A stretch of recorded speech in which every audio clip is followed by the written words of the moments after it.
Balikan nyo sa simula't simula. Sino ba ang binabanatan ko? Sino ba rin na bumanat sa akin? Sino ba ang bumuhay sa akin ngayon? Sa YouTube. Di ba si Dr. Love? Kaya nga siya ang main topic ko dyan eh.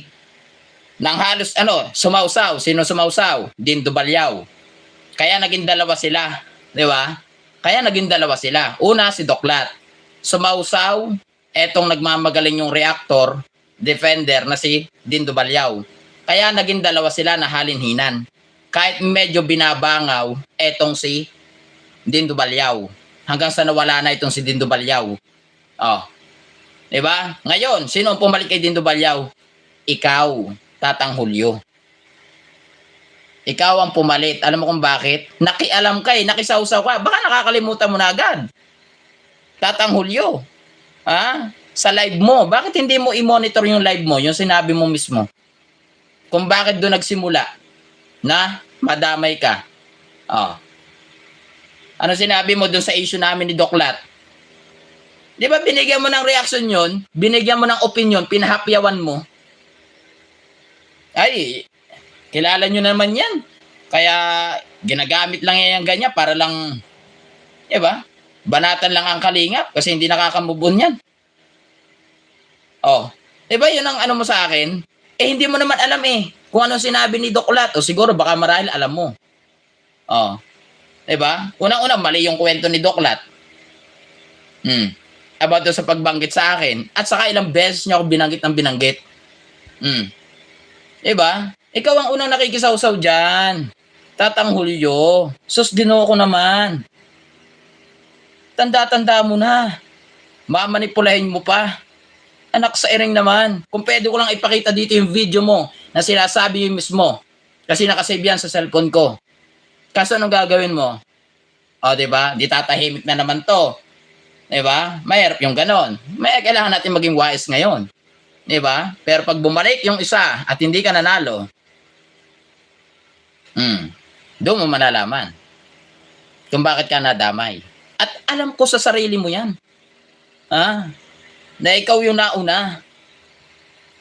Sa tingin mo, idadamay kita dito? Ay kung ikaw nakapokus ka lang sa love team, ba't kita idadamay? Diba? At bakit ka madadamay? Yun ang tanong eh. Diba sabi nga ng iba, ano yan eh? Diba lagi naman love team yan? Yun ang tanong. Diba? Laging love team ang ano mo. Pero bakit ka nadamay? Kasi sinimulan mo. Sumausaw ka, nagpahapyaw ka eh. Ang bilis mo naman makalimot. Ang bilis mo makalimot. Kami nga ni Doklat. Tuwan-tuwa kami sa isa't isa. Hanggang sa magtago si Doklat. Lagi kong binubuntutan. Ang tanong, bakit nakasama ka? Alamin mo sa sarili mo yan. Huwag kang makakalimutin. Huwag kang makakalimutin. Huwag kang ulyanin. May patanong-tanong ka pa na wala akong natatandaan. Anak sa ering. Inom muna para maalala mo. Yan ang mahirap sa atin eh. Pag binalik ka, nakakalimot na. Huwag tayong ganon. Alamin mo sa sarili mo. May lumabas dyan sa bibig mo. Kasi kung wala dyan lumabas sa bibig mo, hindi ka madadamay dito. Hindi ako ganong klase ng tao na idadamay kita. Wala ka namang ginagawa dito. Diba? Nak sa iring. Shoutout kay Kate Pirater, Ma'am Nora Ichino. Yan po yung ating main topic ngayon about sa Albor. Okay, maya-maya, mababanggit ko yan. Riza Vivar, hello po sa inyo lahat dyan. Sausaw pa more, Mang Hulyo. Diba? Ikaw, may mga nabasa pa nga ako eh. Ewan ko lang hindi ko kasi alam na yung issue yun about doon kay Michelle Japina daw eh. Parang may sinawsawan din daw yung si Mang Hulyo kay Michelle Japina. Hindi ko alam yun, nabasa ko lang naman. Okay? Ang hilig mo pala makisawsaw eh. Tapos pag binalikan ka, tatanggi-tanggi ka sa ginagawa mo. Alam mo, muli, kung ano man yung sinabi ko kahapon sa live ko, kung ano yung forte mo, doon ka lang mag-focus. 'Di ba? Para walang sakit ng ulo sa iyo. 'Di ba? Kasi laging sinasabi ni Marilyn Chang, edukado ka. Di doon ka lang mag-focus. Huwag ka na lumabas sa mga hindi edukado. Tulad namin, o tulad ko. 'Di ba? Huwag mo ilalabas yung sarili mo sa ganon. Hindi mo pala forte, pero laging ka nagpapahapyaw.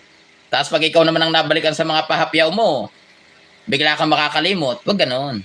Diba? Kung gusto mo tahimik na buhay, wag kang makialam, wag kang makisawsaw. Ganon lang kasimple yun. Tatang Hulyo. Kung gusto mo ng tahimik na buhay, especially dito sa social media. Diba? Kasi kilala mo ako, tulad niyan. Diba? Ano yung tanging hamon ko sa'yo? Ipakita mo lang yung database na bagsak at walang benta ang negosyo ko, then titigilan kita sa social media. Napakadali lang naman, Tatang Hulyo. Diba?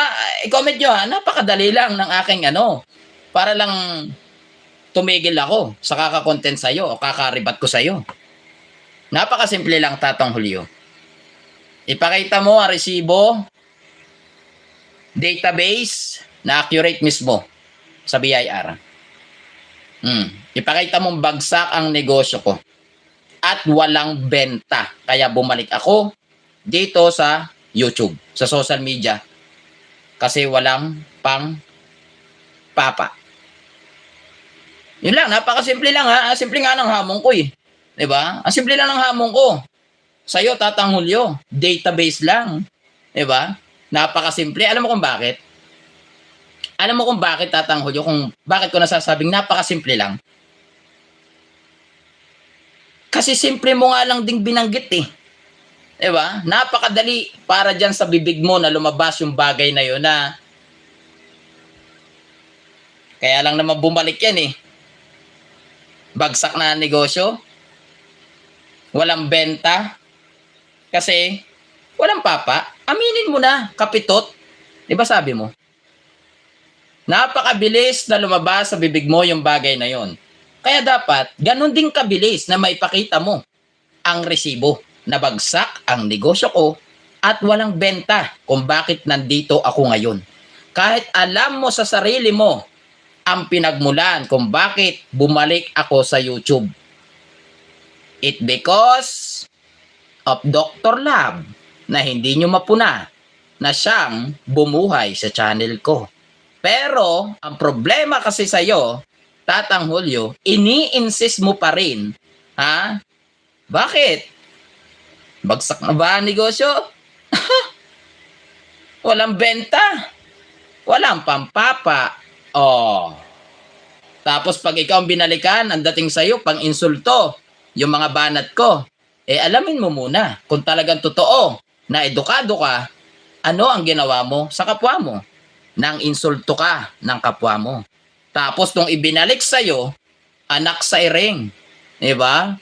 Nang galaiti ka dahil ang dating sa'yo, ininsulto ka. Ay ano bang ginawa mo sa kapwa mo? Diba pang-iinsulto? Sabi nga ni Marilyn Chang, matalino at edukado ka. So dapat alam mo yung kasabihan. Ika nga sa English, diba? Don't do to others, do unto you. Huwag mong gawin sa iba kung ayaw mong gawin rin sa'yo or ibalik sa'yo. Diba? Tatang Hulyo. Napakasimple lang ng hamon ko mga kapatid mga kapisot. Napakasimple lang. Gusto mo tigilan kita? Database ang kailangan ko na dapat accurate sa data na magmumula sa BIR. Quarterly kung magkano man ang sales namin na isinasubmit namin kay BIR. Quarterly. Dapat tutugma. Hindi yung haka-haka lang. Kasi, sabi mo nga ang bilis kasing lumabas sa bibig mo yan eh. Diba? Wag mo kasing isasama ang negosyo. Yung pa naman ang ayaw ko sa tao yung argumento, tapos bigla mong isasama yung hindi naman dapat. Kung gaano kabilis sa'yo, yung pagsasabi noon, dapat ganun din kabilis na ipresenta mo sa YouTube channel mo, eto ka peso. Para tigilan mo lang ako. Eto ang katunayan na bagsak ang negosyo mo. Then deal. Tapos. Ganun lang. Yun lang naman na kailangan ko resibo eh. Sa tingin nyo, titigil ako hanggat wala yung resibo na yan? Hindi. Parang hindi nyo ako kilala. Pakitaan nyo lang ako na resibo, then I stop. Tapos. Ganun lang. Pero yung gagawa kayo ng kasiraan, hindi lang sa akin, yung mga dati pa dyan, sila Kalingap Maymay, hindi ko kayo nakakalimutan. Yung mga pinagsasabi nyo, lahat ng mga pinagsasabi nyo nasa cellphone ko pa rin hanggang ngayon. Ito, nag-iisang cellphone na ito, lahat ng laman na ito, patungkol lahat sa inyo. Para kung sakali man na magkabalikan tayo sa mga isyong yan, nandyan lahat yon. Kahit saan pa tayo mapunta, lahat na andyan yon. Hindi nyo may tatanggi yung mga bagay-bagay na mga pinagsasabi nyo na kasiraan sa iba. Pero pag sa inyo, ang dating, di ba? Pinapatay nyo ang mga issue. Pero pag sa iba, buhay na buhay sa inyo. Di ba? Oh. Resibo lang ang kailangan ko. Yan tulad yung mga nangyari kila Bopil. Kung sa akin nangyari yun, naku po, araw-arawin ko talaga kayo. Ha? Wala si Bopil diyan lang nakakonforme eh. Kahit sinabihan ng doble gara, sinabihan na hindi dapat pagkatiwalaan. Pero pinasalamatan naman pagdating kay Federico. Diba? Hindi, naglolokohan lang kayo dyan. Depende sa pakinabang nyo sa isa't isa. Hindi ako tulad ni Bopil, pero kung sa akin nangyari yon, hindi talaga kita titigilan.